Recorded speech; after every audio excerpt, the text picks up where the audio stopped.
पहला वृत्त पढ़े हम लोग ना हो, और दूसरा परवलय पढ़ लिए। अब तीसरा हम लोग पढ़ने जा रहे हैं क्या, दीर्घ वृत्त। और देखिए दीर्घ वृत्त और अति परवलय दोनों मिलता जुलता है। जो इसमें सूत्र होगा वही सेम टू सेम उसमें भी सूत्र होगा। दोनों एक दूसरे से मिलता जुलता है और दोनों का सवाल भी लगभग एक ही जैसा होगा। तो अगर इस चैप्टर को आप सीख जाते हैं तो समझिए कि चौथा जो चैप्टर पढ़ना है वो भी अपने आप सीख जाएंगे, ठीक ना।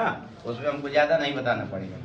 तो चलिए आपको हम बताए थे, जरा ध्यान दीजिए कि दीर्घ वृत्त की जो आकृति होती है वो इस तरह से अंडाकार होती है। कैसे होती है, अंडाकार होती है। और दीर्घ वृत्त का समीकरण क्या होता है, x स्क्वायर बटा ए स्क्वायर प्लस वाई स्क्वायर बटा बी स्क्वायर बराबर क्या होता है, 1 होता है। ये पहले आपको शुरू में जब परिचय दिया जा रहा था तो ये बताया गया था कि जो दीर्घ वृत्त होता है वो अंडाकार होता है और इसका समीकरण ये होता है। और ये भी आपको बताया गया था कि एक दीर्घ जो है बीच में काटेंगे तो एक दीर्घ वृत्त 2 गो परवलय से मिल के बना होता है। कौ गो परवलय से मिल के बना होता है, 2 परवलय से मिल के बना होता है। एगो इधर वाला परवलय एगो इधर वाला, दोनों को जब जोड़ेंगे तो आपका क्या बन जाता है, एक आपका दीर्घवृत्त बन जाता है। तो जो भी यहाँ पे हम चित्र समझते हैं बनाते हैं वो चतुर्थांश में बनाते हैं। कहाँ पे बनाते हैं, तो चलिए जरा ध्यान दीजिए, यहाँ पर ध्यान देंगे। मान लीजिए कि अगर इसको हम चतुर्थांश में ऐसे बनाते हैं, बात नहीं, चतुर्थांश में अगर ऐसे आप बनाते हैं तो यहाँ पर बीच में मूल बिंदु है। क्या है वो, मूल बिंदु है। यहाँ से इधर की ओर कुछ दूरी है, यहाँ से इधर की ओर, दोनों तरफ बराबर ही दूरी होता है ना हो, बात नहीं। तो ये जो आप दीर्घवृत्त बनाए हैं, यहाँ पर मूल बिंदु से x अक्ष पर जो दूरी काट रहा है और ये y अक्ष है, यहाँ से यहाँ तक की जो दूरी होती है उसको ये कहा जाता है। यहाँ से यहाँ तक की जो दूरी होती है उसको क्या कहा जाता है, ए मतलब कि दीर्घ अक्ष द्वारा x अक्ष पर कटे अंतखंड का लंबाई, बी मतलब कि y अक्ष पर कटे अंतखंड का लंबाई। ये बताओ जो तनी चित्रवा के देख के, इस चित्र को देख करके बताइए कि ए बड़ा है कि बी बड़ा है। इस चित्र को देखिए, ए बड़ा है कि बी, देखो ए का दूरी ज्यादा बा और बी का दूरी कम है। यानी कि इस चित्र में ए इज ग्रेटर देन क्या है, बी है। ए का मान बी से क्या है, बड़ा है। तो एक चित्र या तो ऐसे बनेगा और एक चित्र ऐसे भी आ सकता है। 2 स्थितियां होंगी। कई वो स्थिति होंगी, 2 स्थितियां होंगी दीर्घवृत्त की। एक दीर्घवृत्त ऐसे बनेगा और एक दीर्घवृत्त ऐसे बनेगा। x अक्ष पर मूल बिंदु से जो दूरी काटी गई उसको क्या कहा जाता है, ए कहा जाता है। यहाँ से यहाँ तक की दूरी को बी कहा जाता है ना हो। अब जरा बताइए कि इसमें कौन बड़ा है कौन छोटा है। अब देखिए इसमें बी बड़ा हो गया और ये क्या हो गया, छोटा। यानी इस चित्र में बी ग्रेटर देन क्या हो गया, ए हो गया। तो 2 स्थितियां आएंगी, 2 स्थितियां, 2 प्रकार का चित्र आएगा और दोनों के लिए अलग अलग सूत्र होगा, ठीक है ना, थोड़ा सा परिवर्तन होगा। तो चलिए पहला वाला जो चित्र हमने बनाया है इसमें ए का मान बी से बड़ा है तो ऐसे चित्र बन गया। x अक्ष पर ज्यादा प्रसार है और जब b का मान ए से बड़ा होगा तो उसका प्रसार y अक्ष पे ज्यादा होगा न हो। देखिए ये छोटा है ये बड़ा है, इसमें ये बड़ा है और ये छोटा है। तो दोनों स्थितियों के लिए हम लोग सूत्र समझेंगे। अगर ये समझ गए तो समझिए कि ये भी आप समझ गए, ठीक है ना। तो चलिए इसको मिटा दें, एक मिटा दे तरीके बना ले अपनी मनोह से। चलिए तो हम जो पहला चित्र लेंगे उसमें क्या है, ए इज ग्रेटर देन बी। ए का मान बी से क्या है, ए का मान बी से बड़ा है। तो चलिए हम चित्र को बनाते हैं। जो भी आपका चित्र बनेगा वो किस पर बनेगा, x अक्ष और y अक्ष यानी चतुर्थांश के अंदर बनाएंगे। यहाँ पर केंद्र होगा मूल बिंदु न हो। चलिए इसमें हम जो है एक ऐसे जो है दीर्घवृत्त बना लिए। ध्यान दीजिए जी, बात नहीं हो, बात करेंगे तो नहीं समझ पाएंगे। आपका जो दीर्घवृत्त होता है वो बिल्कुल अंडाकार होता है इस तरह से ना, और जो मूल बिंदु होता है वो इस दीर्घवृत्त का केंद्र होता है। क्या होता है, ए का मान बी से बड़ा, ए है, हाई का है बी है। ए का मान बी से क्या होता है, बड़ा। साथियों ध्यान दीजिए, ए का मान बी से बड़ा है। अब जरा ध्यान दो, बतियाओ मत हो। और इसका समीकरण क्या होता है दीर्घवृत्त का x स्क्वायर बटा a square plus y square बटा b स्क्वायर बराबर a। ध्यान दीजिए। अब जरा हम देखिए क्या बताएं आपको, कहे कि जो एक दीर्घवृत्त आप बनाते हैं, इस दीर्घवृत्त को बनाने के लिए दो परवलय का प्रयोग हुआ है। एगो इधर परवलय है, एगो ये बताइए एक परवलय के अंदर क्या क्या चीजें होती है। जब परवलय हम पढ़ रहे थे तो एक परवलय के अंदर नाभि होता है, शीर्ष होता है, नियता होता है, अक्ष होता है और नाभिलंब होता है ना हो। तो ये बताइए जब यहाँ पर एक दीर्घवृत्त के अंदर दो गो परवलय है तो इस परवलय का नाभि इधर कहीं होगा, इस परवलय का नाभि इधर कहीं होगा। ये बताओ दो गो परवलय है तो दो गो नाभि नहीं होगा हो। यानी एक जो दीर्घवृत्त होता है उसमें कितनी नाभियां होती हैं, दो होती है। चलो ईजा हो गई यश, ईजा का हो गई यश डैश, ठीक है ना। आइए बताइए कि ये जो आपका परवलय है इसके ठीक सामने यहाँ पर रेखा खींचेंगे तो इसको क्या कहेंगे, नियता। आहे परवलय को बनेले बड़ा एहू का सामने नियता होगा कि नहीं होगा। दोनों परवलय के ठीक सामने रेखा खींची जाएगी, जो दोनों परवलय के सामने ठीक रेखा खींची जाएगी उसे क्या कहेंगे, नियता कहेंगे। अब चलो अब जो आपका ये दीर्घवृत्त है इसको तो हम अक्ष कहेंगे, इसको क्या कहेंगे। यहाँ पर लिखवाया गया है कि जो दोनों नाभियों से हो करके रेखा जाएगी उसी को उसका क्या कहेंगे, अक्ष कहेंगे। जो रेखा दोनों नाभियों से हो करके जाएगी उसी को दीर्घवृत्त का क्या कहेंगे, अक्ष कहेंगे। अब देखो तो अक्ष को ये दीर्घवृत्त जहाँ पर काट रहा है, एक यहाँ काट रहा है और एक यहाँ काट रहा है, इसको शीर्ष कहेंगे। क्या कहेंगे, ये हो गया इधर वाला ए डैश। तो ये बताओ दो गो नियता है, दो गो नाभि है या दो गो शीर्ष है न हो। ध्यान दीजिएगा जी। अब यहाँ ध्यान दीजिए, यहाँ से यहाँ तक की दूरी को हम क्या बताएं, क्या लिखा जाता है, ए लिखा जाता है। यहाँ से यहाँ तक की दूरी को बी लिखा जाता है, ठीक ना। ये बताइए कि यहाँ से यहाँ तक का दूरी ए है तो ए का निर्देशांक क्या होगा, ए का मान 0। आइए बताओ जब कि यहाँ से यहाँ तक का दूरी क्या होगा, यहाँ से यहाँ तक का दूरी ये है, इधर भी उतना ही होगा, लेकिन प्लस की ओर है तो प्लस में, माइनस की ओर है तो माइनस में। तो इसका निर्देशांक क्या होगा, माइनस ए का मान। यहाँ से यहाँ तक का दूरी इसको बी और बी डैश लिख लिया जाता है। यहाँ से यहाँ तक का दूरी बी है तो बी का निर्देशांक बताओ क्या होगा, 0 का बी। ए का निर्देशांक क्या होगा, इधर माइनस बी होगा तो 0 कामा माइनस बी। बोलिए होगा। एक एक चीज एकदम ध्यान से देखिएगा।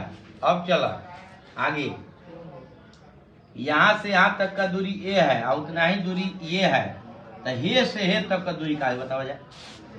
यहाँ से यहाँ तक का कुल दूरी क्या होगा, ओनियो ए बाई एनियो ए।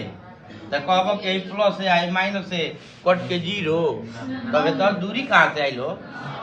उधर का दूरी है, इधर का दूरी है, ए और ए 2a। यहाँ से यहाँ तक का कुल दूरी कितना है, 2a है। यहाँ से लेकर के यहाँ तक का कुल दूरी कितना है, 2a। एगो एगो माइनस से लेवल तब तक का हो जी 0 हो जी, तक का 0 दूरी बा है से तो 0 ही तो वापस में सटल रहे कि लंबा लंबा रहे। तो ध्यान दीजिए प्लस माइनस हम लिख रहे हैं, लेकिन जितना इधर दूरी है उतना ही इधर है। तो ए दूरी उधर है, ए दूरी इधर है तो कितना हो गया, 2a। यहाँ से यहाँ तक का दूरी उसी तरह से क्या होगा, 2b होगा जी। अब देखो यहाँ से यहाँ तक की दूरी अधिक है और यहाँ से यहाँ तक का दूरी कम है। ए से ए डैश तक की जो दूरी आप देख रहे हैं इसी को कहा जाता है दीर्घ अक्ष। क्या कहा जाता है, जो दूरी बड़ा होगा, ए से ए डैश तक का दूरी बड़ा है तो ये दीर्घ अक्ष हो गया। आई दूरी का बात छोट बा, एक का कह बजा लघु अक्ष। ध्यान दीजिए, ये आपका हो गया दीर्घ अक्ष और ये आपका। ये बताइए दीर्घ अक्ष का लंबाई कितना है, 2a, और लघु अक्ष का लंबाई 2a। ये दोनों का सूत्र हो गया ना हो। अब देखो आगे, यहाँ पर आपका जो है नाभि, एक नाभि यहाँ पर है।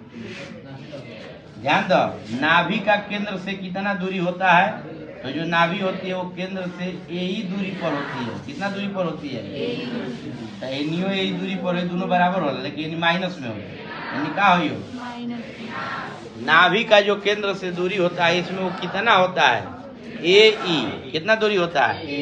सही बताओ, जब एजा से एजा तक का दूरी ए ई है तो यश का निर्देशांक क्या होगा?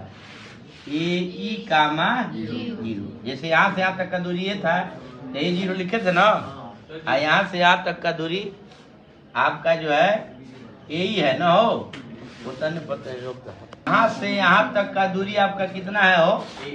ए ही। इधर है माइनस ए, तो पहला जो नाभि है इसका निर्देशांक का सूत्र क्या होगा? ए ही कामा जीरो। इधर वाले का क्या होगा? यश डैश का माइनस ए ही कामा जीरो। ध्यान दीजिएगा। अब बताओ जाए, एक नाभि यहाँ पर है, एक नाभि यहाँ पर है। यहाँ से यहाँ तक का दूरी यही है, यहाँ से यहाँ तक का दूरी यही है। दोनों नाभियों के बीच का दूरी क्या होगा? जैसे ए आई जोड़ लो जाता है 2a बहुए, यहाँ से यहाँ ए है, इधर भी तो उतना ही दूरी है ना, तो ए में ही जोड़ देवा जाता क्या हो जी? 2a है। यहाँ से लेकर के और यहाँ तक नाभियों के बीच की दूरी, नाभियों के बीच की दूरी का सूत्र हो जाता है 2a। अच्छा, एगो चीज और ध्यान दो, जो ए आप लिख रहे हैं उसको केवल सी भी लिखा जाता है। ए को क्या लिखा जाता है? सी। सी बराबर ए, सी बराबर ए को केवल सी भी लिखा जाता है। तो ये बताइए, जब सी मानेंगे तो इधर क्या होगा? माइनस सी ना। तो ये बताओ, सी के रूप में नाभि का निर्देशांक क्या लिखवा जाए? सी कामा जीरो। इधर वाले का क्या लिखिएगा? माइनस सी कामा जीरो। तनिको बात मत कीजिए भाई, ध्यान से देखिएगा कहाँ क्या लिख रहा है। तो ये बताओ जब तब नाभियों का बीच का दूरी क्या लिखिएगा? नाभियों के बीच का दूरी पहले 2a ही लिखाई ला, लेकिन ए को सी कह दिए तो इधर से इधर सी क्या हो जी? 2c हो जी। एजा से एजा तो 2c न हो। नाभियों के बीच की दूरी को 2a ही कहिए चाहे 2c भी कह सकते हैं। अब देखो आगे, नाभि का निर्देशांक हो गया, नाभियों का बीच का दूरी हो गया। शीर्ष का निर्देशांक हो गया, शीर्षों का बीच का दूरी हो गया न हो। लघु अक्ष दीर्घ अक्ष हो गया। अब देखिए, एक नियता आपका यहाँ पर है और एक नियता आपका यहाँ पर है। नियता का जो दूरी होता है मूल बिंदु से वो होता है a बटा ई। जो नियता होता है वो इस रेखा से कितनी दूरी पर होती है? मूल बिंदु से a बटा ई दूरी पर होती है। तो इधर भी होगा उतना ही दूरी, लेकिन इधर किसमें होगा? माइनस में होगा। ठीक है। जो आपका दोनों नियता होता है वो मूल बिंदु से कितना दूरी पर होता है? a बटा ई दूरी पर। a बटा ई दूरी उधर, a बटा ई दूरी इधर। तो ये बताइए, दोनों नियताओं के बीच का दूरी क्या लिखेंगे? a बटा ई जोड़ दो, कितना हो जी? 2a बटा में नियताओं के बीच की दूरी का सूत्र हो गया 2a बटा में ई। नियता का समीकरण भी तो होगा। नियता जो है किस अक्ष के समांतर है? y अक्ष के समांतर है। y अक्ष के समांतर रेखा का समीकरण का सूत्र होता है यक्ष बराबर ए होता है। तो एकर हे नियतवा का समीकरण हुई यक्ष बराबर ए बटा ई हो सीना हेते लिखल है तो ई हो, एजा खाली सी बा ना हो। इधर वाले का क्या होगा? यक्ष बराबर माइनस ए बटा। ये नियता का समीकरण हो गया। ये नियता है दोनों तरफ ना हो। इधर वाला नियता का समीकरण यक्ष बराबर ए बटा ई, इधर वाला नियता का समीकरण यक्ष बराबर माइनस ए बटा। नियताओं का बीच का दूरी, एक नियता यहाँ एक नियता यहाँ है, दोनों नियता का बीच का दूरी कितना होगा? ए बटा ई कितना हो गया? 2a बटा में ई। अब ध्यान दो, ई बताइए कि इसको क्या कहेंगे जी? नाभिलंब। एक नाभिलंब यहाँ होगा और एक नाभिलंब यहाँ होगा। दो गो नाभि है तो दो गो नाभिलंब होगा, एक इधर एक इधर, लेकिन दोनों नाभिलंबों का लंबाई आपस में क्या होगा? बराबर। जितना इसका होगा उतना ही दोनों नाभिलंब का लंबाई बराबर होगा। लेकिन नाभिलंब का लंबाई होगा क्या यहाँ पर? तो यहाँ पर नाभिलंब की लंबाई का सूत्र होता है 24 स्क्वायर बटा ए। नाभिलंब की लंबाई का सूत्र क्या होता है? 24 स्क्वायर बटा ए और बी का मान रख दीजिएगा तो नाभिलंब का लंबाई आपको पता चल जाएगा। तो ये बताइए जितना हम लिखवाए हैं आपको वो सारी चीजें इसमें हमने आपको बता दिया कि नहीं हो? बता दी। सब कुछ हो गया क्लियर? तो इस चित्र को थोड़ा अच्छे से बनाइए और तब बारी बारी से एक लिखल जाए।